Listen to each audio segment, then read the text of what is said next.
Here's one that says, do you think your journalism experience helped you to be a good editor? You seem to have been a very hands-on editor. Depends on your definition of editor. You know, people think, editor, like sculptor or doctor, is, can be defined in many ways. I've always thought that my editing skill, such as it wasn't hooking the graphs and changing the adjectives.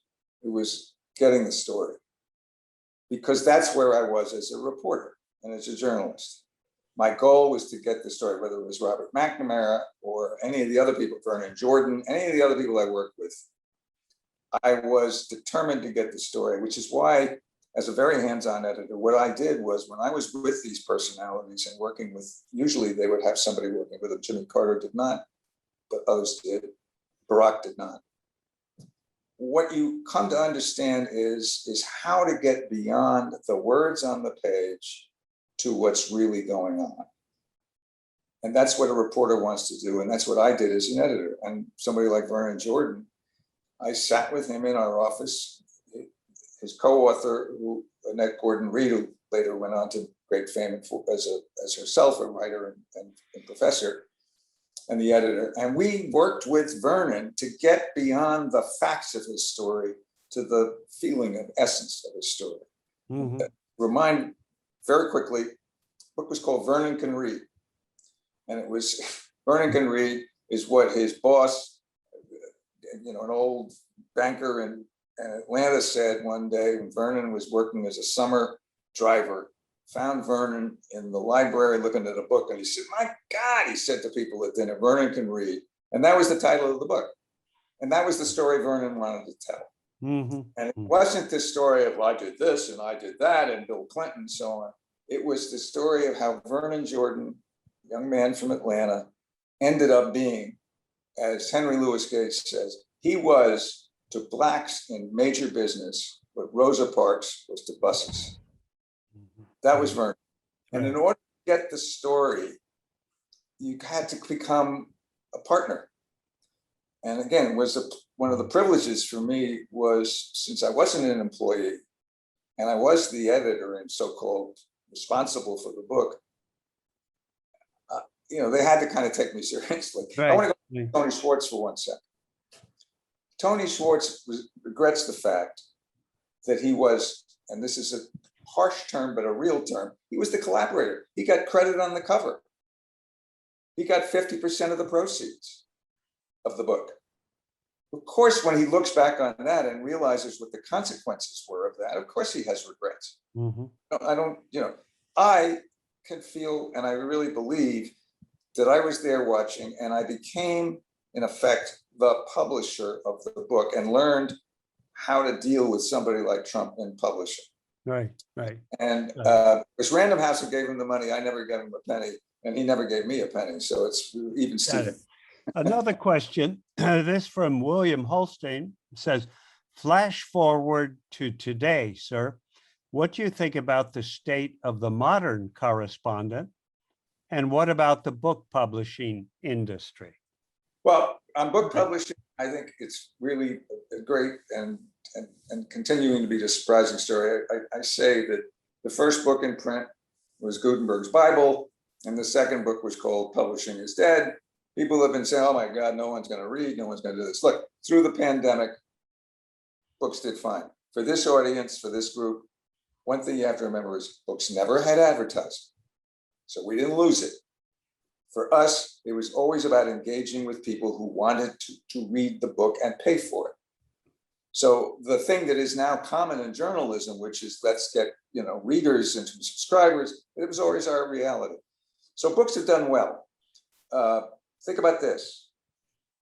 The euphemism, the phrase I use is good books any way you want them now. Meaning, today, if you, John, or Patricia, or anybody else wants a book, you can choose to have it in print, digital, audio.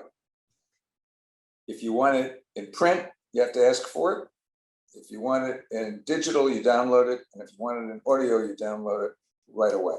That changes the equation of how people access books. It's not, I'll see if I can get John's book. I can. That's on, as far as correspondence, I think that, look, I think, in the New York Times bureau chief in London in the 60s had a chauffeur, and a Bentley. I can pretty much guarantee that's not the case today. I think journalism's, correspondent is no longer the significant representative of an enterprise with, spending money on it. They and her. I think you have to really hustle. But the truth is that there are an awful lot of really good reporters out there. Yeah. Well, here's another question from a very well-known reporter and known to both of us as a friend, Craig Whitney, who says, what's your view on the changes in journalism in our country since you were a reporter? Too much opinion now, too little then? Izzy Stone is one thing. Ben Bradley's Washington Post was quite another, and there was room for both. Is that still true today with Fox News, CNN, Washington Post, New York Times, everybody else? Well, I mean, Whitney has a distinguished record. I have to hasten to add that he and I were in Vietnam together, and another one of my good long-term friends. So I want to say that the truth is that American journalism in this country, the idea that the beau ideal of journalism, thoughtful, objective, deeply reported, is great, but it isn't really the story of American journalism. There's an awful lot of nonsense in American journalism. You think about the Hearsts and the McCormicks and all kinds of stuff. That's been around.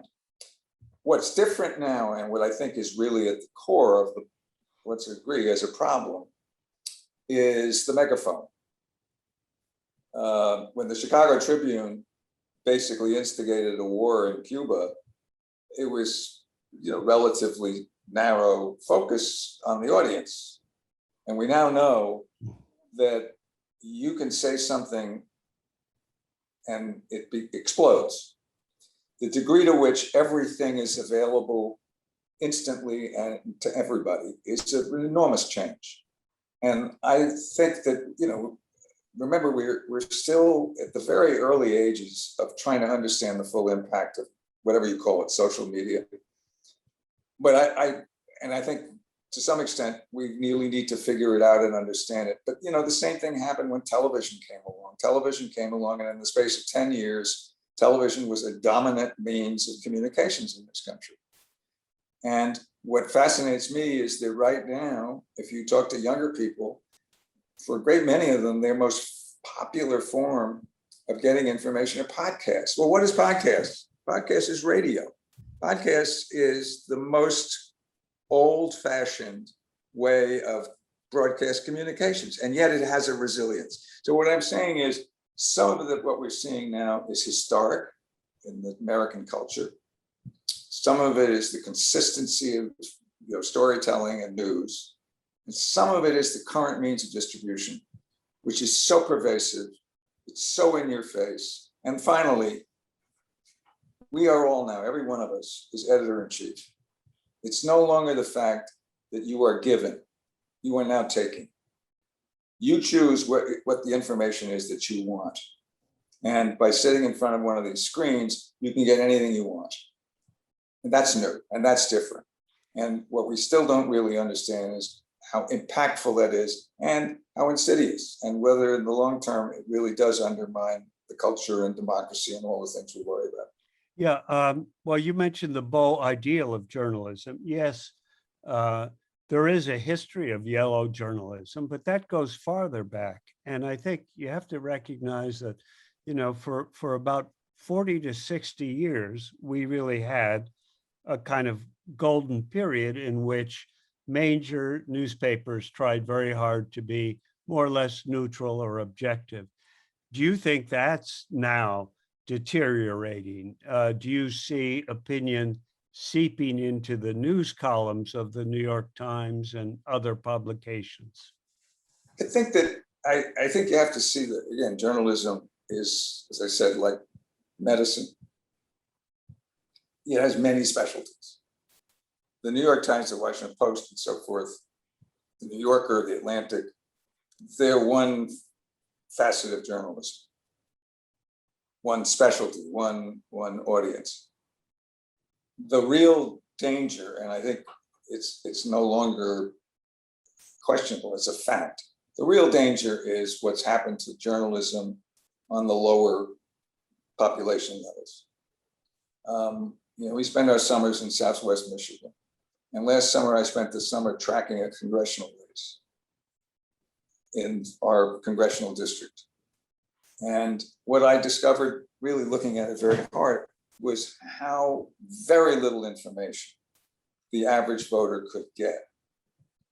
Because the local newspapers, such as they were, the Herald Palladium and St. Joe, is a billboard.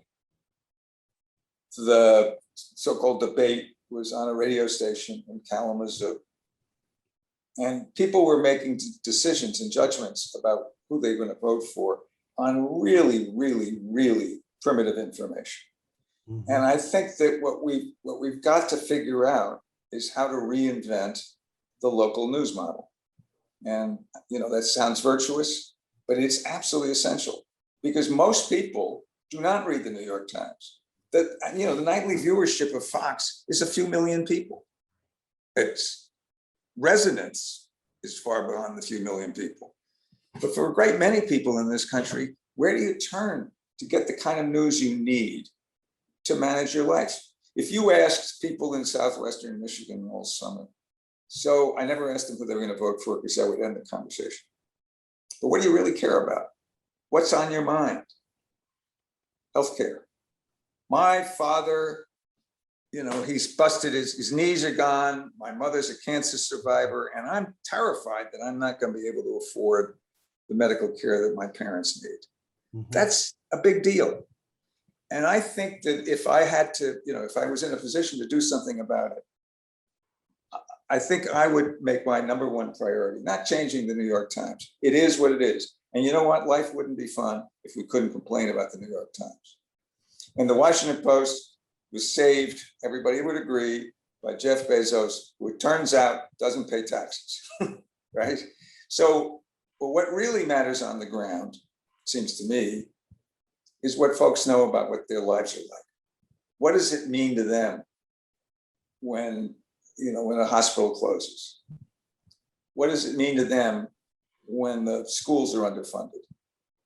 And how do we go about making sure in the digital age, in the internet age, in the age in which printed journalism is less and less significant, how do we reach people with the news they really need to have? Mm-hmm. And that is, if I wasn't at this somewhat advanced stage of life and times, I think that would be my goal, was to figure that one out. And I know that I believe, because I do believe, that we will, because as a society we do reinvent, and I do believe that we will find a new way to do journalism. Remember, it used to be, Katharine Graham said about the Washington Post that it was Woodward and Bernstein. Yes, but it was Woodward and Lothrop, the department store. Right. And then Woodward and Lothrop, the department store, went away. So we're having to figure out how to sustain journalism without, quote, Woodward and Lothrop. And that's a process, and I hope it will work. And over time, I believe it will.